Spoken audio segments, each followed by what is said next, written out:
Vikraman speaking. റഹ്മാനാണ് സംസാരിക്കുന്നത്. പറഞ്ഞതുപോലെ രത്നങ്ങൾ ഞാൻ കൊണ്ടുവന്നിട്ടുണ്ട്. ഞാനിവിടെ കാത്തിരിക്കും. കഴിയുന്നതും വേഗം വരണം. 1 മണിക്കൂറിനകം വിജയൻ അവിടെ എത്തും. ഓക്കെ.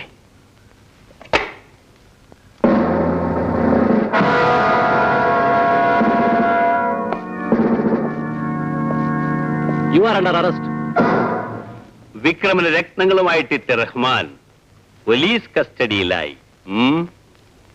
വിക്രമനോട് പകരം വീട്ടാനുള്ള സന്ദർഭമാണിത്. അവന് വേണ്ടി വന്നിട്ടുള്ള രത്നങ്ങൾ നമ്മുടെ കയ്യിലെത്തണം. അത് എളുപ്പമാണോ സാർ? എളുപ്പമല്ലെന്ന് അറിഞ്ഞുകൊണ്ട് തന്നെയാണ് ഞാൻ തീരുമാനിച്ചത്. വിക്രമനെ മാത്രമല്ല, പോലീസിനെയും നമുക്ക് നേരിടേണ്ടി വരും. എന്തിനേയും നേരിടേണ്ടതുപോലെ നേരിടാൻ ശീലിച്ചവനാണ് ശ്രീധരൻ.